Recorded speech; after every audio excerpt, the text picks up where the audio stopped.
The Senate will come to order. The Secretary will call the roll. Senator Buck. Senator Cannizzaro. Senator Daly. Senator Doñate. Senator Dondero Loop. Senator Flores. Senator Gorkachia. Senator Hammond. Senator Hansen. Senator Harris. Senator Krasner. Senator Lang. Senator Neal. Senator Wynn. Senator Orenshaw. Senator Pizzina. Senator Scheibel. Senator Sievers-Gansert. Senator Spearman. Senator Stone. Senator Titus. Let the record reflect there are 21 senators present. Please rise for the blessing by Fred Dry of the Southern Paiute Nation.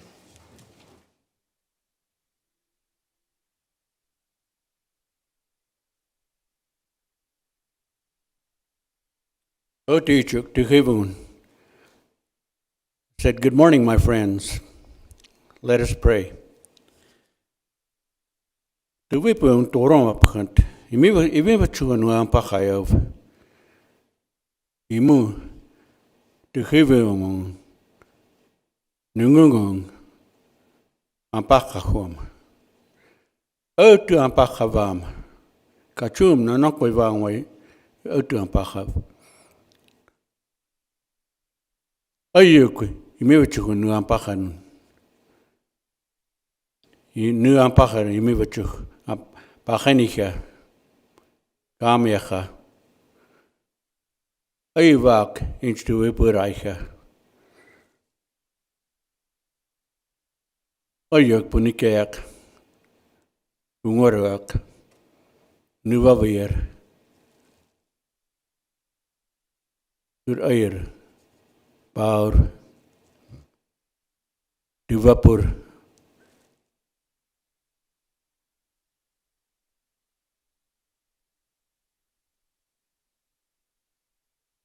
Ayupun karvamumu. Ivang pahanirmu. Duyatsayang. Konatsayang. Konatsayang. Kavam. Sipitsayang. Muratsayang. Tavutsayang. Utupanikirvam. Uruakaini isung nungung kanikai puang utupanikirva. Kachuk nonokoi vangwaiko. Uruakaini nungum musutkoi vur utupanikirva. Tukapang utupanikirva. Yuvempur utupanikirva. Paura utupanikirva. Kaiva vachur utupanikirva. Ivakane muka utu ampakava. Kachum nanokoi vangwe. Paiko utsania punikirva mumu. Niavingong. Mansan panaiku imivichukhov. Ampakavam.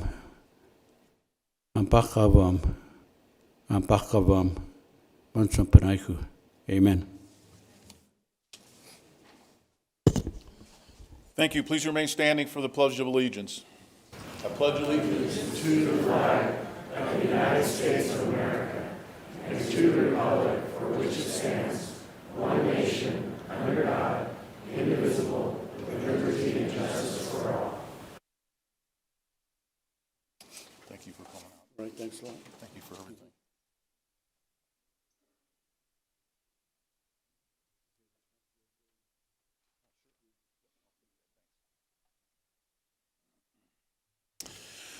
Order business number 3, reading and approval of the journal. By previous order of the Senate, the reading of the journal is dispensed with, and the President and Secretary are authorized to make the necessary corrections and additions.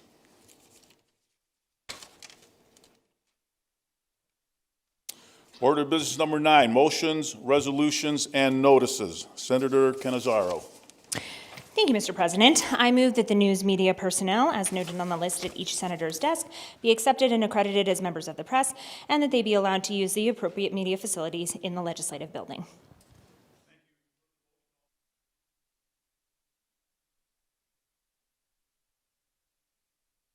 Our motion is carried. Senator Cannizzaro. Thank you, Mr. President. I move that Senate Bill number 124 on general file today be taken from its place on general file and placed on general file for the next legislative day. Thank you. You've heard the motion. All those in favor signify by saying aye. Aye. Opposed, nay. Motion is carried. Senate Joint Resolution 2, introduced by Senator Hansen, urges Congress to require the United States Board of Geographic Names to consider renaming the Sheldon National Wildlife Refuge as the E.R. Sands National Wildlife Refuge. End of bill. End of resolution. Senator Hansen.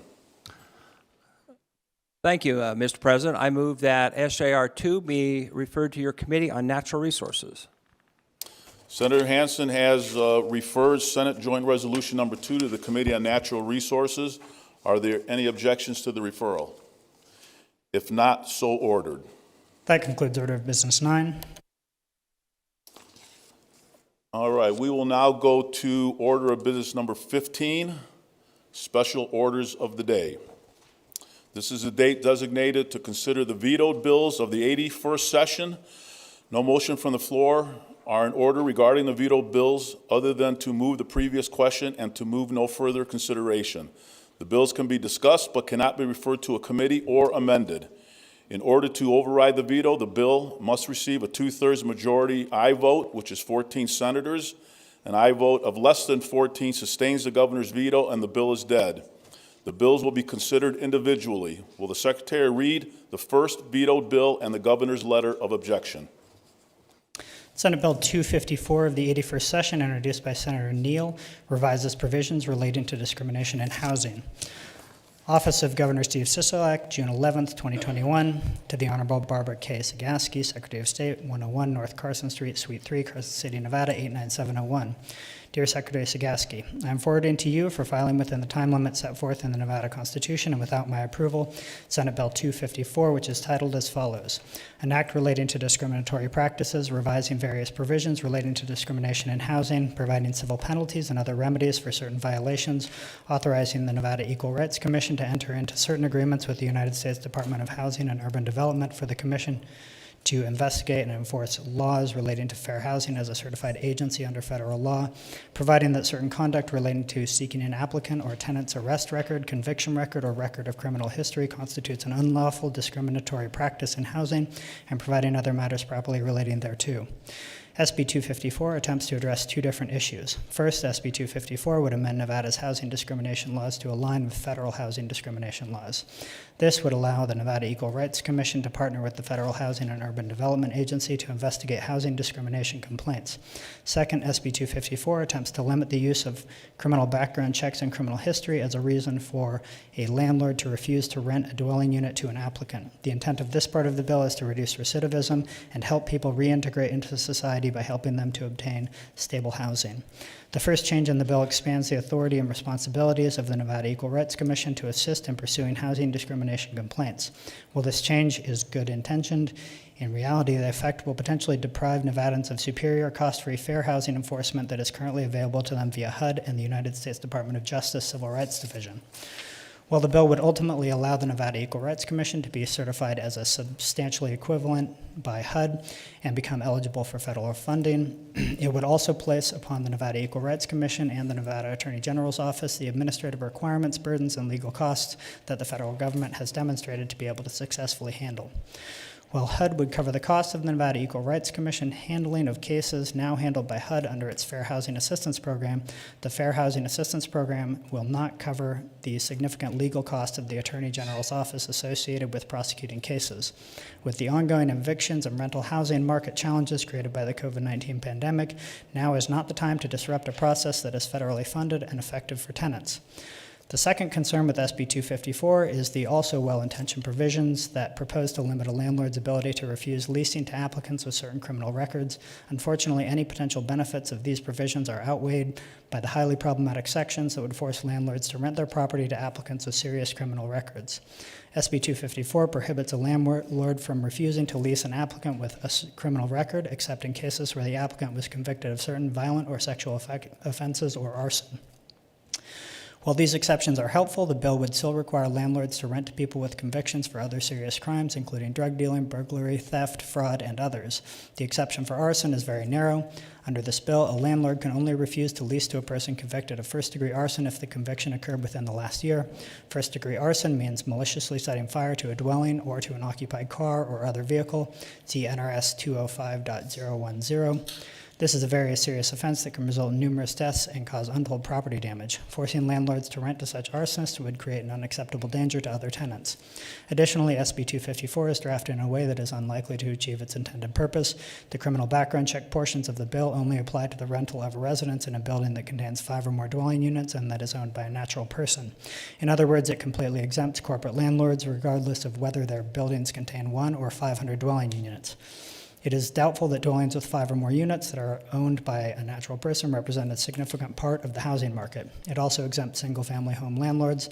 Thus, it appears that SB 254 would not apply to the vast majority of rentals and is therefore unlikely to make a significant difference in whether people with criminal convictions can obtain housing. Furthermore, the landlord applicability section would be confusing for a tenant or a landlord to decipher what properties the bill applies to it. It potentially creates a housing equity problem. As discussed above, SB 254 imposes substantial restrictions on a landlord's ability to choose who rents their property. The restrictions are specifically placed on individual landlords only. These individuals would be required to navigate complex new rules, and for each applicant, they must attempt to determine whether a conviction, including convictions from other states, meets one of the exceptions. Running afoul of the proposed law could result in the individual landlord being held liable for damages, civil penalties, and attorney's fees. It is not fair to place these burdens only on individual landlords who portray language in SB 254 leaves too much room for legal challenges to landlords who simply picked a different applicant or denied the applicant for a different reason. Although I understand the noble purpose behind SB 254, the bill is drafted in such a way that it could impose substantial liability on individual landlords and yet not achieve one of its major goals. For these reasons, I veto this bill and return it without my signature or approval. Respectfully submitted, Governor Steve Sisolak, State of Nevada. End of letter. Thank you. Are any remarks from the floor? Senator Cannizzaro. Thank you, Mr. President. I move no further consideration of Senate Bill 254 from the 81st session. Thank you. You've heard the motion. All those in favor signify by saying aye. Aye. Opposed, nay. Motion is carried. Will the Secretary please proceed to the next vetoed bill? Senate Bill 391 of the 81st session, introduced by the Committee on Health and Human Services, revises provisions relating to dentistry. Office of Governor Steve Sisolak, June 11, 2021, to the Honorable Barbara K. Sagaski, Secretary of State, 101 North Carson Street, Suite 3, Carson City, Nevada, 89701. Dear Secretary Sagaski, I'm forwarding to you for filing within the time limit set forth in the Nevada Constitution and without my approval, Senate Bill 391, which is titled as follows: An act relating to dentistry, revising provisions relating to the state dental health officer and state public health dental hygienist, requiring hospitals and issuers of Medicaid managed care plans to take certain measures to ensure access by recipients of Medicaid to teledentistry, authorizing the issuance of a permit as a dental responder to a dentist, dental hygienist, or dental therapist who meets certain requirements, authorizing a dental responder to perform certain duties during a declared emergency, disaster, public health emergency, or other health event, creating and prescribing the duties of the Committee on Dental Emergency Management, revising the membership of the Committee on Emergency Medical Services, requiring a public or private school or child care facility to accept a dental examination, screening, or assessment provided through teledentistry for certain purposes, requiring dental hygienists and dental therapists to comply with certain requirements governing the provision of health care, imposing certain requirements relating to the provision of services through teledentistry, requiring certain providers of dental care to receive training concerning teledentistry, prescribing certain requirements relating to the electronic storage of records, deeming certain conduct by a provider of dental care to be unprofessional conduct, and providing other matters properly relating thereto. Senate Bill 391 would set forth new laws related to the state dental health officer governing teledentistry and establishing a committee to make rules for dentists administering medical care during an emergency. I support the provisions of the bill that would allow for use of teledentistry to bring dental care to more Nevadans, especially those in rural areas, and I remain committed to working on these efforts. Unfortunately, however, I cannot support this bill because of the provisions that create a new committee governing the practice of dentistry during an emergency. The committee would be required to meet at least twice a year, whether or not any emergency exists. The committee would advise and provide recommendations to the Board of Dental Examiners, the State Board of Health, and the Department of Health and Human Services, and other agencies. It would develop a plan for the practice of dental care during an emergency and submit an annual report to the Division of Emergency Management stating the policies and procedures adopted by the committee. It is unclear why a new committee is necessary to develop such recommendations or whether these policies would be binding on the dental board and on dentists and dental hygienists. There is no similar committee for other licensed medical professionals. Additionally, the bill would entirely exempt the committee from the open meeting law when there is an emergency or disaster. The open meeting law already contains limited exceptions for emergency situations. See NRS 241.020, subsection 3. Emergency in the open meeting law is defined to mean a situation requiring immediate action. NRS 241.020, subsection 11. This bill would create a blanket exception during any declaration of emergency, regardless of whether that emergency is related in any way to dentistry and regardless of whether immediate action by the committee is necessary. I strongly disagree with such a broad exemption from the open meeting law. For these reasons, I veto this bill and return it without my signature or approval. Respectfully submitted, Governor Steve Sisolak, State of Nevada. End of letter. Thank you. Are there any remarks from the floor? Senator Cannizzaro. Thank you, Mr. President. I move no further consideration of Senate Bill 391 from the 81st session. Thank you. You've heard the motion. All those in favor signify by saying aye. Aye. Opposed, nay. The motion is carried.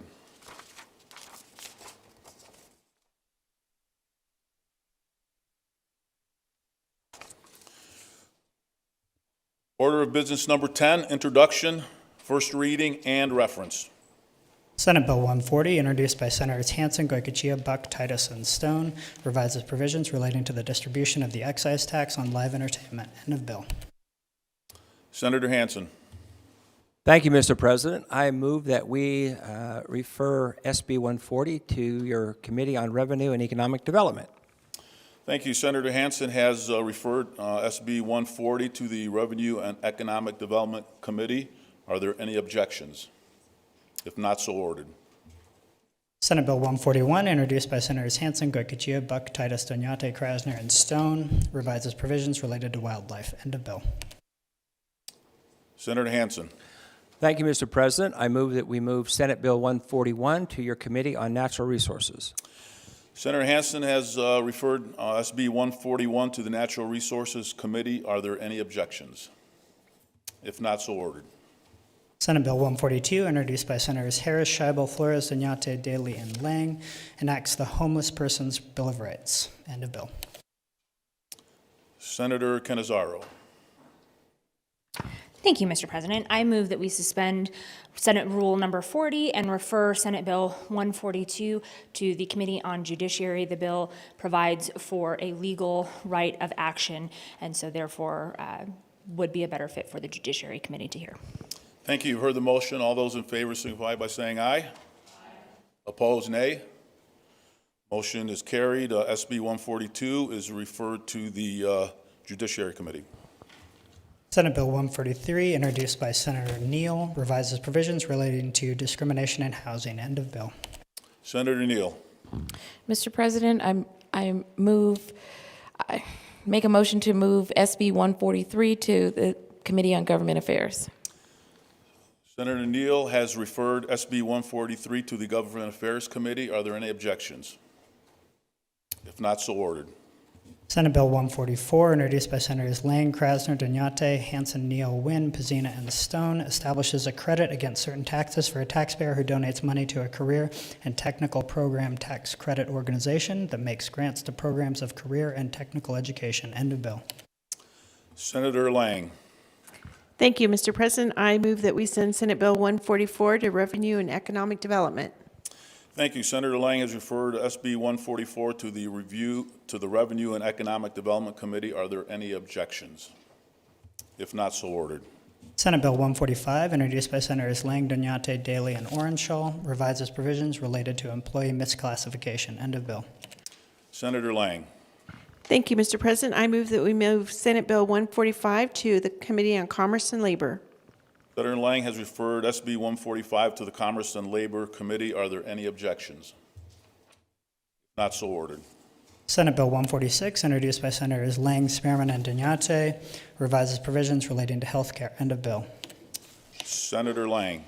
Thank you, Mr. President. I move that we move Senate Bill 146 to the Committee on Health and Human Services.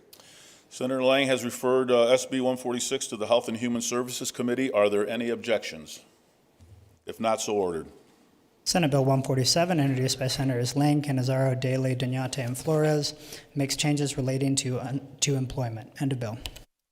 Senator Lang. Thank you, Mr. President. I move that we move Senate 147 to the Committee on Commerce and Labor. Thank you. Senator Lang has referred SB 147 to the Commerce and Labor Committee. Are there any objections? If not, so ordered. Senate Bill 148, introduced by Senators Lang, Daley, and Duniate, revises provisions relating to local school precincts. End of bill. Senator Lang. Thank you, Mr. President. I move that we move Senate Bill 146 to the Committee on Education. 148, excuse me. Thank you. Senator Lang has referred SB 148 to the Education Committee. Are there any objections? If not, Senator Buck. Thank you, Mr. President. I refer SB 149 to the Committee on Education. Senator Buck. Oh, I'm sorry, you need to read it first. Yeah. Sorry. Senate Bill 149, introduced by Senators Buck, Titus, Hanson, Stone, Krasner, Goicoechea, and Severs-Gansert, revises provisions governing reading and mathematics education. End of bill. Okay, Senator Buck. Thank you, Mr. President. Redo. I move to refer SB 149 to the Committee on Education.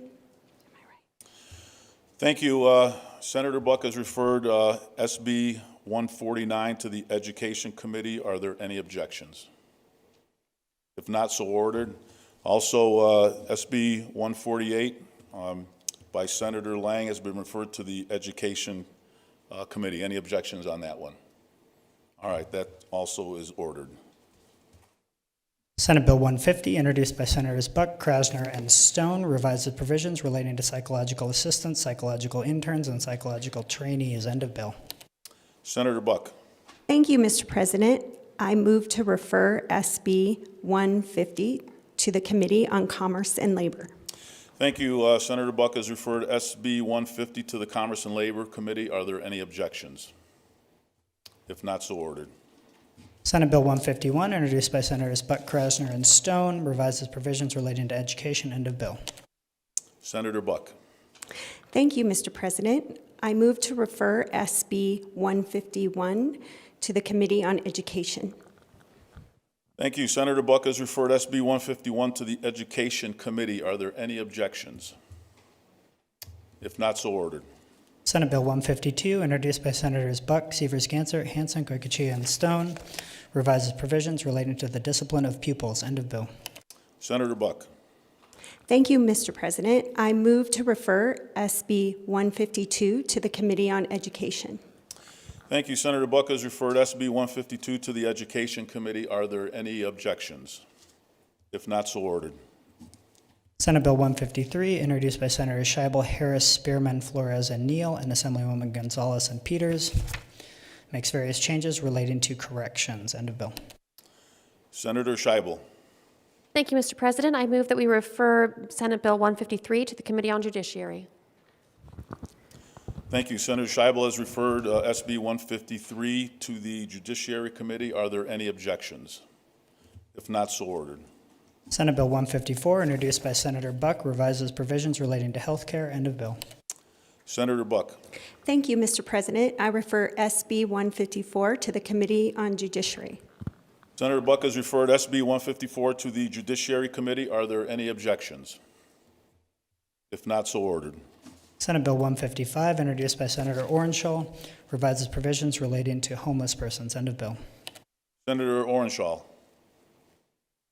Thank you, President. I move that Senate Bill 155 be referred to the Hardworking Committee on Government Affairs. Thank you. Senator Orenshaw has referred SB 155 to the Government Affairs Committee. Are there any objections? If not, so ordered. Senate Bill 156, introduced by Senator Orenshaw, revises the open meeting law. End of bill. Senator Orenshaw. Thank you, President. I move that Senate Bill 156 be referred to the very hardworking Committee on Government Affairs. Senator Orenshaw has referred SB 156 to the Government Affairs Committee. Are there any objections? If not, so ordered. That concludes order of business 10 and business of the desk for this legislative day. Okay, we are now on order of business number 16, remarks from the floor, introduction of guest. Looks like I see Senator Harris. Thank you, Mr. President. As some of you may know, today is Nevada Tribes Legislative Day, and so I thought it was appropriate that I start my comments off with a land acknowledgement. Because we live, play, and work on the ancestral homelands of the Numa, the Nu'a, the Nuwu, and the Washoe, who have lived in the Great Basin since time began. We hold the deepest respect and gratitude to our major indigenous groups, the Northern Paiute, the Shoshone, the Southern Paiute, and the Washoe, not just the original caretakers of the land we now call Nevada, for their enduring stewardship and protection of our shared lands and waterways. Today, both the Assembly and Senate reaffirms its commitment to improve the quality of life for our 28 tribal nations, bands, colonies, and their 62,000 plus urban Indians who choose to make Nevada their home. NRS 236.038 established Nevada Tribes Legislative Day as a second Tuesday of February during each regular session of the legislature, and that date is here. Nevada Tribes Legislative Day in our great state is in recognition of the contributions American Indians have made to the prosperity and cultural diversity of Nevada and the United States.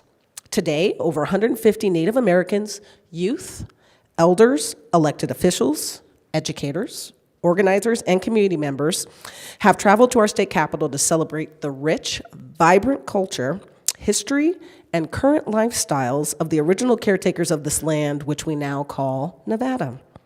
Make no mistake, our tribal citizens are engaged.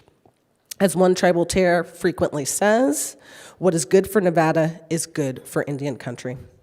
Today's event has brought 12 of the highest elected officials, as well as the Shopai tribe of Duck Valley's entire tribal council, to the state legislature.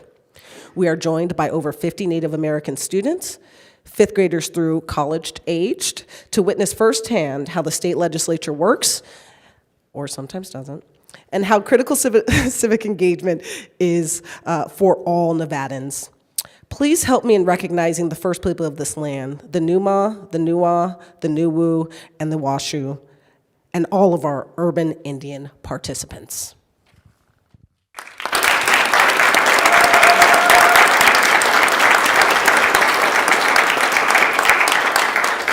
Thank you all so much. And with me today, I have Alvin Chan. Go ahead and stand up, sure.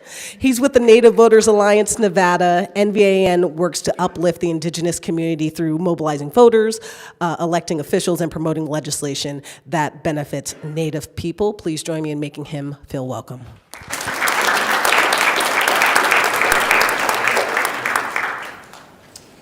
Senator Titus.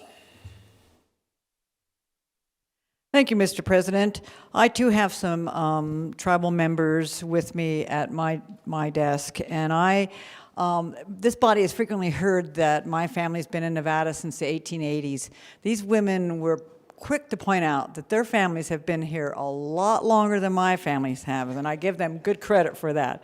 We sometimes forget that long before my family came to Nevada, this state was well inhabited and loved by other peoples. First, I want to introduce Najoni. As hard as I tried, I knew I was going to mess it up. White Hat. She too is a member of the Nevada Voters Alliance in Nevada. They are Navajo, Rosebud, Lakota, and enrolled member of the Northern Arapaho tribe of the Wind River Reservations. They aim to strengthen Native representation in state government. She is honored to sit alongside their people today and in this process.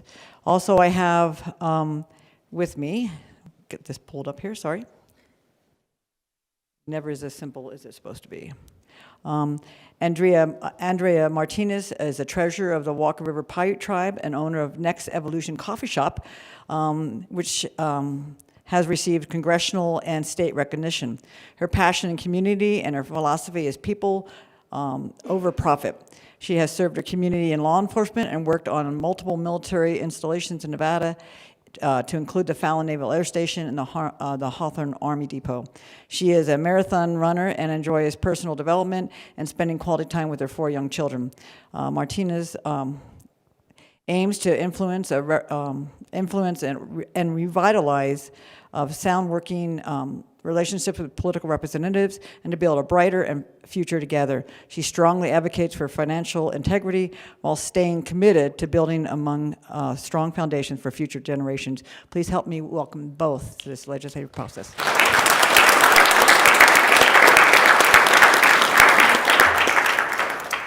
Thank you. Senator Cannizzaro. Thank you, Mr. President. I am pleased to have with me today for Nevada Tribes Day, Chair James Phoenix, who is newly elected 2023 Tribal Chairman for the Pyramid Lake Paiute Tribe. This is his first visit to us in the Legislative Building. We are very happy to have him here, so if you could all please make him feel welcome.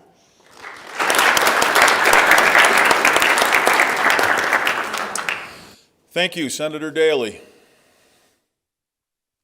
Thank you, Mr. President. Also have a guest here this morning for Nevada Tribes Day. Name is easy to say, thank you. So, Mr. Dwight George from the Nevada Voters Alliance of Nevada, and please make him feel welcome as well.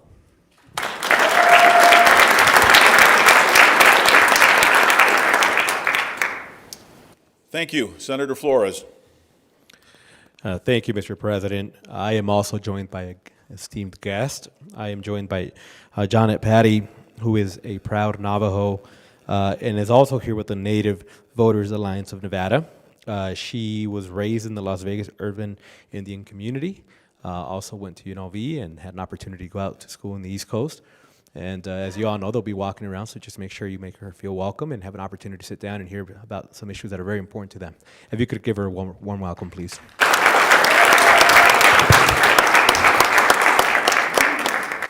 Thank you. Senator Donate. Thank you so much, Mr. President. I as well have a fellow colleague here. This is Ms. Witherspoon. So she is a community organizer. She lives right by UNLV, and some of her family members are also from the east side of Las Vegas. So please join me in welcoming her to the Senate.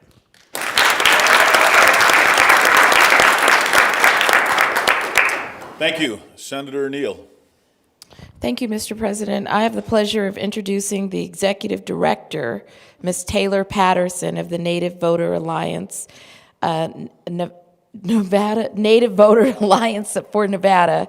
She is a member of the Bishop Paiute Tribe. Thank you.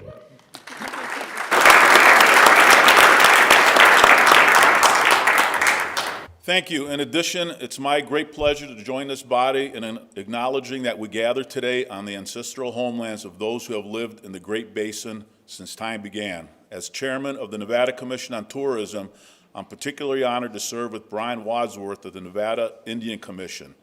One of the destinations that our commission is proud to promote is Nevada's Indian Territory. I'm delighted to join you all on the special occasion to celebrate Nevada Tribes Legislative Day. Thank you.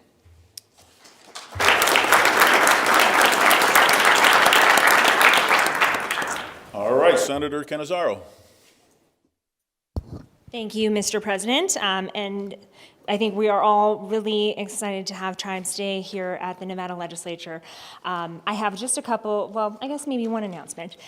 There will be a reception for McDonald Carano's Government Affairs and Advocacy Group on Thursday, February 16th from 5 to 7 p.m.